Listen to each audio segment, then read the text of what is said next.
সুষ্ঠু নির্বাচন বাস্তবায়নের রাজনৈতিক শক্তির বাইরেও নাগরিক সমাজের মতামতের উপর জোর দিয়েছেন ঐকমত্য কমিশনের সহসভাপতি আলী রিয়াজ।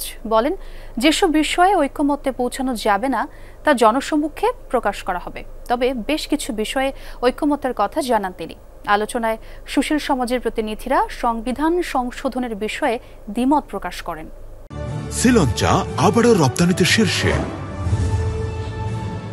নিরপেক্ষতা না বহুত্ববাদ, সংবিধান সংস্কার, নির্বাচন ব্যবস্থা সহ গুরুত্বপূর্ণ 5 সংস্কার কমিশনের সুপারিশ নিয়ে রাজনৈতিক দলগুলোর সাথে প্রথম ধাপের আলোচনা শেষ করেছে জাতীয় ঐকমত্য কমিশন। এবার মতামত নেওয়া হয় নাগরিক সমাজের প্রতিনিধিদের।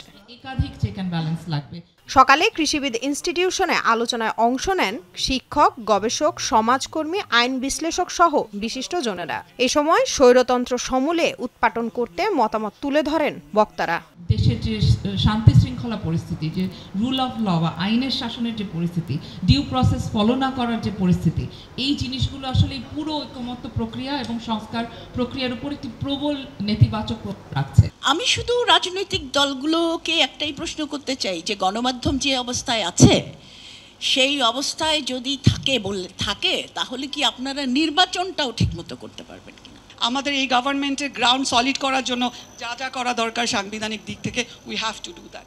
ক্ষমতা কুক্ষিগত করতে রাজনৈতিক দলের ভূমিকা নিয়ে প্রশ্ন তোলেন সুশীল সমাজের প্রতিনিধিরা। তাই সরকারকে আরও কঠোর হবার তাগিদ দেন তারা। পরামর্শ দেন সংবিধানে হাত না দেওয়ার।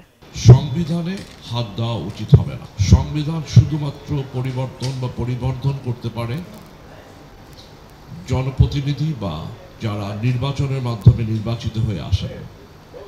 তাছাড়া অন্য কারোর কোনো অধিকার বা এখতিয়ার নাই এটাকে বড় ধরনের পরিবর্তন করার। সংবিধানকে ভায়োলেট করে, সংবিধান হলে এই যে আমরা ইন্টারিম গভর্নমেন্ট করলাম, এটা আমরা করতে পারতাম না, সংবিধানে কোথাও নাই।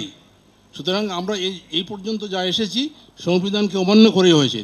ঐকমত্য কমিশনের সহ সভাপতি অধ্যাপক আলী রিয়াজ বলেন, রাজনৈতিক দলগুলোর সাথে আলোচনায় যেসব বিষয়ে ঐকমত সৃষ্টি করা যাবে না তা জনসম্মুখে প্রকাশ করা হবে। তিনি বলেন, বারবার রক্ত দেয়া সম্ভব নয়, তাই এই সুযোগকে কাজে লাগাতে হবে। এক জায়গায় সকলে একমত হচ্ছেন যে ক্ষমতার যে এককেন্দ্রীকরণ সেটাকে বন্ধ করার চেষ্টা করতে হবে, কেননা আলাপ আলোচনার মধ্য দিয়ে আসলে আমাদেরকে এক জায়গায় পৌঁছতে হবে। সব জায়গায় সবটা অর্জন করা যাবে না, কিন্তু যতটা সম্ভব অর্জন করার চেষ্টা করতে হবে, কেননা এই সুযোগ দ্বিতীয়বার পাওয়া যাবে বলে মনে হয় না। বিশেষ করে যে পরিমাণ রক্তপাতের মধ্য দিয়ে, যে দীর্ঘ একনায়কতান্ত্রিক শাসনের অভিজ্ঞতা দিয়ে আমাদেরকে এখানে আসতে হয়েছে, সেটা যাতে পুনর্বার না ঘটে সেটা আমাদের সকলের নিশ্চিত করা দরকার। সংস্কার কার্যক্রমে ঐকমত্য গঠনের লক্ষ্যে প্রধান উপদেষ্টা ডক্টর মোহাম্মদ ইউনূসের নেতৃত্বে গত 15 ফেব্রুয়ারি জাতীয় ঐকমত্য কমিশনের কার্যক্রম শুরু হয়। প্রথম ধাপে 33টি রাজনৈতিক দলের সাথে বৈঠকও করেছে কমিশন। লামিয়া তিথি, যমুনা নিউজ, ঢাকা।